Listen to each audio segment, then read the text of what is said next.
Hello and welcome along to another episode of this FM22 One Club story from Hemel Hempstead Town with me, Daniel. It's part 157 of the Tudor Times today, and we are back for what should be a pretty quiet end to the month if all goes to plan. We've got transfer deadline day coming up later. We don't plan to do anything else on the ins. We have spent over 300 million for those of you that missed the last episode. We're also hoping to get a couple out the club. We play Arsenal in our first big test of the Premier League season. And of course, we've got our Champions League draw too, where we're hoping to avoid the big boys. So if you're looking forward to seeing all of that, whether we can get past our first test and how we're getting on at the start of this new season, then please do chuck a thumbs up on the video. Subscribe down below for daily FM22 content. We'll be back with Viborg tomorrow. We had a transfer special in the last episode of that. We also had our doubleheader yesterday with an experiment continuing, and of course our top three as well. All of those key links up in the eye above, and anything else you can't find and ways to support the channel down in the description below. But thank you as always for your incredible support as we crack on with Hemel Hempstead. Now, we've had a little bit of injury news during the start of the season, Stamatis being a key one you can see on the screen, and we've also had a couple more players leave the club since you were last here. But the headline news is that the new striker is a star. I mean, you can see him on the player stats. We introduced him last time. He introduced himself on the big stage at Wembley in the Community Shield, and he has not looked back. I think we might have our answer to Mario Ricca after 2.5 years of really struggling without him. So fingers crossed that will be the one for us. Let's go and have a look first though at the schedule since you were last with me. So you were here for the Community Shield. We've only played 2 games since then, but more positively than last year, we've scored 3 in both and we've got a striker as top scorer. That's progress. Now considering we won the Premier League last year, the big one left for us is the Champions League. But if we can become a dominant force in England before the end of this save, that would be a huge achievement too. The 2 games that started the season, maybe not the toughest on paper. We had Fulham at home first up, just as we did last year. This time we won it by 3-0 rather than 1. Gianni Gilby got the opener just before the half-hour mark, before Ndreka and Davris on his league debut scored headers from set pieces to make it comfortable. Away at Wolves, we absolutely flew out the trap. Carlos Torres got us off the mark just after the quarter of an hour mark, and then Gianni Gilby with 2 quick-fire goals to wrap the game up. Really good performance, and because we've been so comfortable in these games, we've been able to bring on the likes of Dean Arthur and start to help make these younger players part of our long-term future. So that's something we've really got to look forward to, because the more football we can get them, the quicker they become better players. So for us, it's a more difficult spell now. Arsenal, Southampton, Chelsea, all sides that regularly finish in the top half. It's going to be a test or a barometer of where we expect to be at the end of the year. But of course, our main priority lies elsewhere, with the Champions League, and of course, with our return to our new stadium as well. We did move into it for a year before it was getting upgraded, and we went to Stadium MK last season. Can we win a Premier League title in our genuine home ground and in our hometown? That's going to be the question. Let's go to the club info. We have just moved back in here. If we have a look at the facilities, we have got a 38,000 seater in Hemel Hempstead. Boy, does that sound good. Everything else is great. We've just got 1 upgrade to go on the training facilities and 2 on the youth. But the recruitment stuff's brilliant. The junior coaching's good. And we are starting to get some good youngsters now, aren't we? So let's get through to the cup draws. The first one maybe not the most exciting today, but we always show it because it's on the same day anyway. The Carabao Cup 3rd round. Let's go and see who we face. We'll do that one now. Is it going to be one of the big boys, or can we avoid them and go on a run again? It is Middlesbrough away, so a relatively newly promoted Premier League club. In fact, I think they've just come up this summer. Let's have a look at how they've done. They have been, promoted after, what? Well, they haven't been in the Premier League since the start of the save. And they've been in League One a couple of times, albeit they've come straight back up.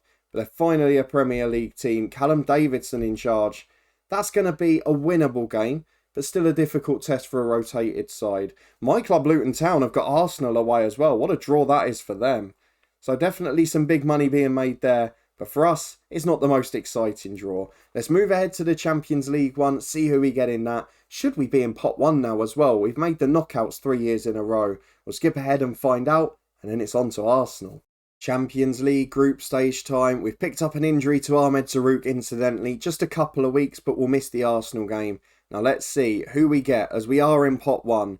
We'll draw through all of those very quickly and then we'll come back and see who we could face as we complete the draw for the other 3 pots. Right, we are in Group D. Borussia Dortmund, Porto and Atalanta have come out of the second pot already. We can't face Manchester City behind my head, but we could face Atletico Madrid or Barcelona, as well as Bilbao and Milan, who you can see on the right. Let's draw it. Atletico Madrid, probably the strongest of the 3 Spanish sides in there, but maybe not as strong as City and some of the teams we had last year, so definitely no complaints. On to pot 3. Well, Group B is turning into a group of death, isn't it? Real Madrid, Porto and Spurs. Who are we going to get, though? There's Benfica and Dinamo, you can see. Gladbach and Nice and Celtic are behind my head. I mean, I'd fancy us against any of them, but with respect, you have to want Dinamo here, don't you? Who do we get? Mönchengladbach. Now, they've got the lowest coefficient of anyone in that pot, so maybe we shouldn't be devastated by that draw. But aside from Germany and aside from Spain, is probably not what you would have wanted. Let's move on to pot 4 and complete the set. I think Napoli were in there. They're ones we'll want to avoid. Hertha Berlin have been good in this save. And Bordeaux, maybe the strongest of the rest. But bar those 2, I'll take anyone. Well, Hertha Berlin are gone. Napoli have not. Again, with respect, we probably want to play Rapid Vienna or Copenhagen, who haven't been in Europe for years in this save. So let's see which one it is. It's Bordeaux. So we've got, aside from Germany, France and Spain, let's look at the positives. Pretty easy on travel for the away games, and I'd still fancy us to get out the group, but it could have been easier. Group B is completed by Hertha Berlin. That is a shocking group to be in. Absolutely horrendous. The rest of them, probably not that bad in all honesty. So let's skip ahead to Saturday. Arsenal away from home. It's a first big test after some easier games. Without one of our star centre-halves, how are we going to get on? Let's go and find out. Well, it's fitness test time ahead of our first big test of the season, and Stamatis has not made it. More worryingly, Hannafan and Mellon failing their fitness tests, and that's with Zarouk injured. I wonder if Dean Arthur's going to get a start today. Let's go and have a look at the fixtures and what we can potentially do with the lineup. Chelsea lost at home to Tottenham, who look like they're going to be contenders this year. Them, City, Arsenal, United. It's a big top 5, isn't it? Let's move through the tactical meeting though. Who have we got fit? Bit weird that this is at 3 o'clock on a Saturday as well, considering the size of the 2 sides that both did well last year.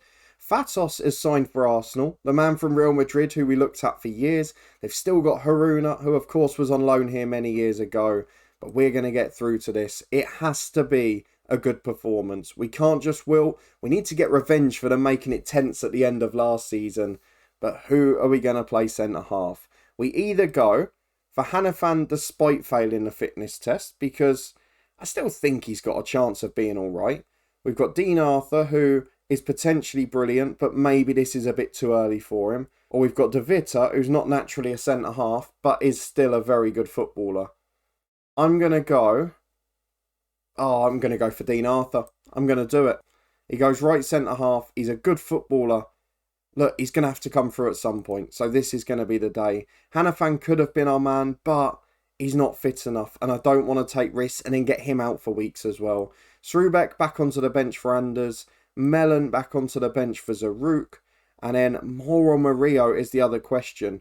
Murillo started really well. So despite Moore now signing a new deal, I'm going to stick with Murillo. You may be wondering where the other centre-half option we had is at the club. He was linked with going away in the last episode. He has now moved on. Since the last episode, Ignacio Jura rejected Manchester United but went to City for £40.5 million. Not bad for 1 year left on your contract, and when we've got a replacement in for less than double. So through we go. We've picked our team. It is Murillo in goal. Chauvin and Herve the fullbacks, with Davrish joined by Dean Arthur the Wonder Kid as centre-half. And Drecker, Louise, Coronel and Joe the midfield diamond. Louise still covering for Stamatis' injury. And then Gilby, the big man up front. He's been phenomenal. He's improving already. He's going at more than 1 a game. Let that continue today alongside Carlos Torres. Into the game we go. Arsenal v Hemel Hempstead Town. A couple of these players may leave the club at the end of the month, but for now, they've got a job to do. Let's see if they can deliver. Well, both Fatos and Haruna start in midfield, as does Austin Roberts in goal, who we tried to sign last summer, as does Jamal Baptiste, who's still going in his mid-30s. Elizondo scored against us before, and on the bench they've got Sheng, the City winger we almost signed last year when we were struggling for a striker, and Vanderlei, another player we've been linked with before. So it's a very good Arsenal side under Gennaro Gattuso. They are expected to reach the top four, as are we in the season preview for the first time ever this year. So let's ask the boys to pick up where they left off. We need that clinical edge from Gilby, and we need Arthur to have a good game at the back. Hopefully Davris, just a couple of games in, can talk him through it in whatever language they can speak. So with 5 minutes on the clock, we're back with Arsenal on the attack. Chauvin heading away a long diagonal ball. Cleves gets to the byline though and delivers to the back stick. Porto Carrero wins the free header, but he only manages to put it into Murillo's arms, which is absolutely fine by us. As he rolls it out, he's going to take his time here.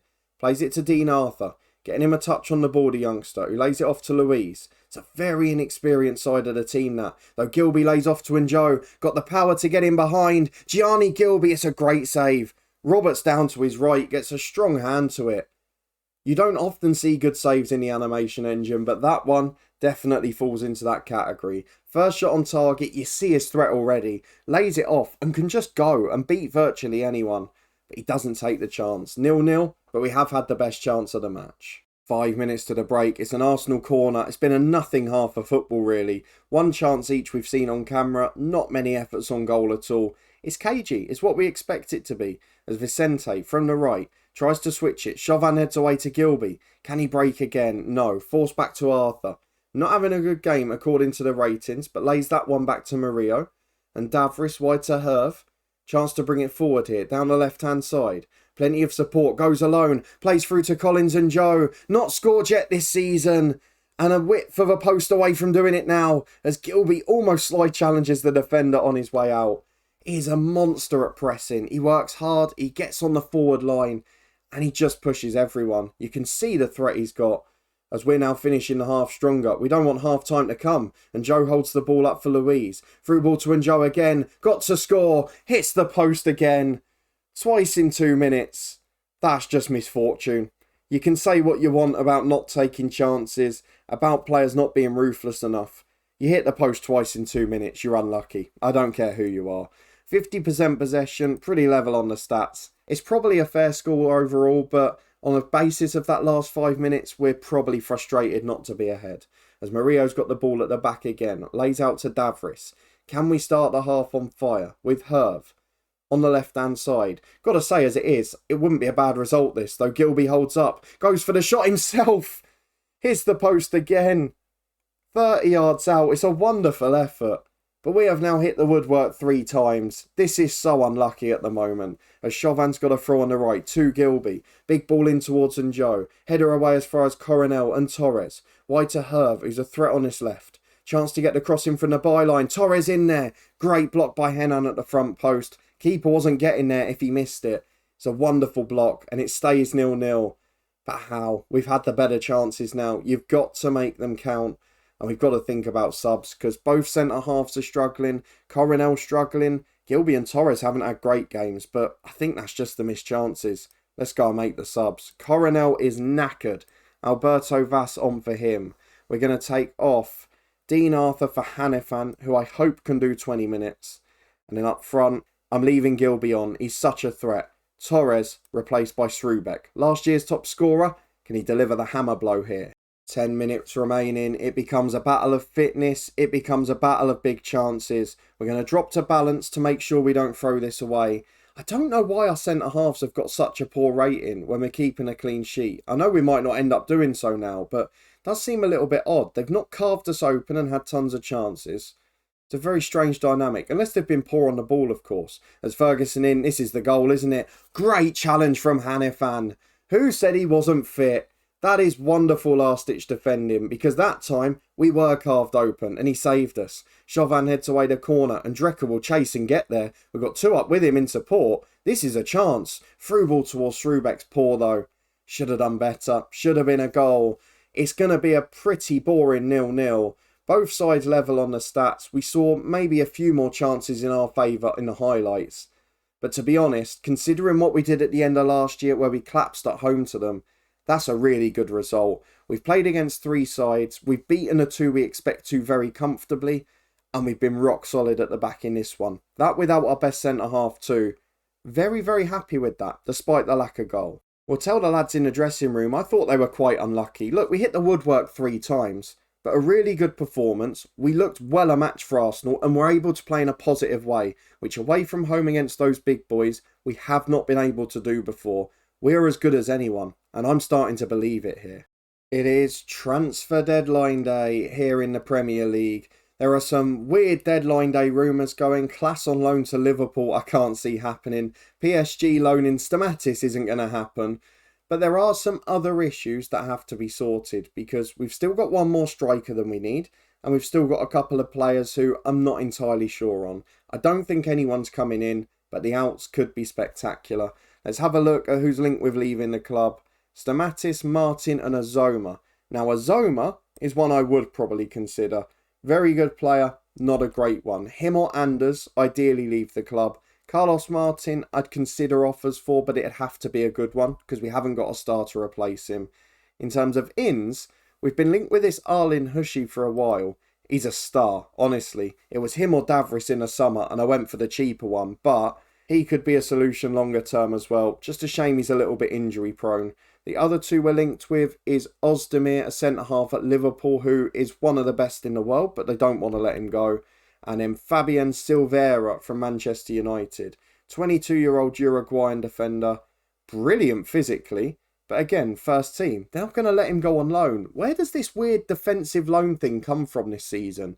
Everything seems to be about deadline day loans for players that would never leave their club, or that the club would never let go. He's another one actually. Came through at the same club as De Vita. Loads of players this year from Uruguay. I think we might have tried to sign him before actually. But let's get through to it. We'll take part in the day. If we have a look at our squad at the moment, what I really see happening, if we take out the players that have gone on international duty, I can see one striker going. There's no real interest in Anders, so it probably would be Stanley Azoma. And then maybe further back, do we let a defender go? Potentially. Depends on the offer. But the big one is, do we get an offer for Azoma? We've got 15 hours to find out. Let's skip ahead. So something has come up 1 hour in that I might not be able to resist, because for a long time Martin Klaas has wanted out. We saw he was a liability towards the end of last season, and we have been linked by a director of football to the left back who until this summer was the greatest one that had ever played for us, and that man is Prince Shabinda. Do you remember him from that loan spell all the way back in, was it our first or second Premier League season? Oh, he was an absolute gem, that kid. What a player. We never got a better left back in the end, and look how good he is.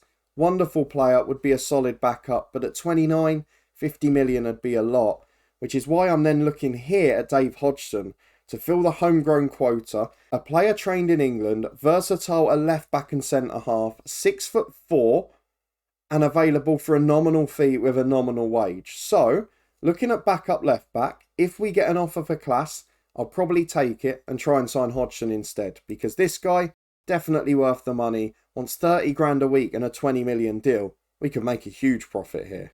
We are starting to get deadline day offers. Firstly, Manchester City taking the mick a bit. 40 million for a top Premier League midfielder. I don't think so. We're going to be rejecting that one in a hurry. Southampton made a bid for Hodgson, that City left back, so we've been forced into action. We've made an offer of 19.25 million. We've now offered him a contract. City asked for him back on loan. That's not going to happen either. We've also got an offer for Carlos Martin, £63 million. Now, I'm looking at this and thinking, do we do what we did with the other lads? If we can get it up to 100 million odd, that's a wonderful deal for a good, but not a great footballer. Let's be honest about it. So let's try and negotiate that one. Back in a minute when we've done so. Well, Bayern Munich have negotiated a bit. The player's not really interested in going, and they've only gone up to 84 million. So I'm not sure that's worth it. He's got a massive long contract. What's he got? 4 years left? 4 years left. So there's no rushing us to do this. Let's keep him for now. It's not worth it on deadline day. We can revisit it when clubs are desperate in January. Murillo's in team of the week yet again. Did really well against Arsenal. 13 hours left. Are we going to get an offer for Azoma? No, we're not, but we do get an offer for Wits Srubeck. It's only £30 million though, which I do find a little bit odd. He's a player who's definitely worth more than that. Still got 2 full years on his contract, mid-20s. We paid 12 million for him. I'm not letting him go for that. That's a scandalous offer from City. Well, we won't be letting Martin Klaas go now because with 10 hours to go, Dave Hodgson has rejected us for Southampton. I understand why. They've given him a better squad role and he will be a bigger part of their plans. But we've missed out on a good squad player for a tiny price. It is a little frustrating. We have an offer with 5 hours to go. It's a loan offer for Frederick Anders with a mandatory future fee that I'm not a big fan of, but they're taking a mick, aren't they? 40% of the wages, you can double that, you can pay 80% of the wages, and you can get those fees up as well. You can pay 40 grand a month, and you should be paying a 20 million future fee. It will probably count them out, but to be honest with you, I think they're taking a mick. So let's see what happens. Suggest terms, 70%. But then they're offering an unused monthly fee. They've put down the mandatory fee slightly. You're going to have to pay 80% of the playing wage. Suggest that. Accepted. So Frederick Anders will go out on loan. Hopefully he accepts Milan. Let's see if he does. He's rejected it. After all that effort, and he doesn't even want to go. I'm really regretting that signing, I've got to be honest. He looks so good for the money. But again, maybe we've dodged a bullet with Dave Hodgson too, because they're ones where we haven't done that long-term sort of scouting into their relationships, into their personality, into how they fit into the dynamics. And it's been a bit of a problem, I've got to be honest. We'll give him some football in the cups and that, but I'm a little worried about him. Austin Roberts linked with us for 250 million. This is getting silly, isn't it?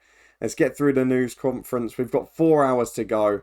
I don't think anyone's going to be moving. Well, apparently Newcastle have gone big on deadline day as well. We'll see that in a minute.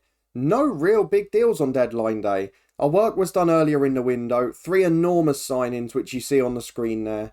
We've also got big players going out, and we have recouped over half of our money, in fairness. But let's have a look at the wage expenditure, where after this big summer, we have moved up to the top 6. Look at City, incidentally, 8th place, and we were the top 2 last year. If we have a look at the transfer window roundup, lots of big deals, including other clubs. Grzegorz Majewski, 113 million to Spurs. He is a proper winger and fullback, by the way. Player I would have loved to have had if we were playing with wingers. Let's have a look at the Premier League again, because Newcastle, I'm pretty sure, went big. If we go to their transfers, we got a news item from Liverpool, 57 million, a world-class midfielder. So the Premier League is really starting to invest again now. We were the biggest spenders. We got in our players early, and they are going to make a massive difference to this football club. You can see all of the 3 main targets came in before the season ticked over. And apart from a couple of youngsters going out on loan, there wasn't a lot happening towards the end. But we did make back a lot of money. So we go into the season now in pretty optimistic shape. We've got a good squad. We've got a good core of players. And we finally got a superstar striker. We look solid at the back. We've had a threat going forward. This could be a big season for us. We are going to come back, I think, for the Gladbach game. I want to try and split the Champions League fairly. So if we do Gladbach alongside Palace or Birmingham, which should be one of those more winnable games, then we'll do Atletico Madrid and Manchester United. Then we'll do Bordeaux and Newcastle at the end. I think that's the best way we can go. Of course, cup ties may change that plan as we go along. But if you did enjoy this episode, a bit of a drab draw on the road, but really promising signs for the future, then please do put a thumbs up on it. Subscribe down below for daily FM22 content. Let me know in the comments what you think of our transfer window overall, and whether you think we're going to be able to compete for the league title again. And can we finally pull up trees in the Champions League? That's going to be the big question for the rest of this save.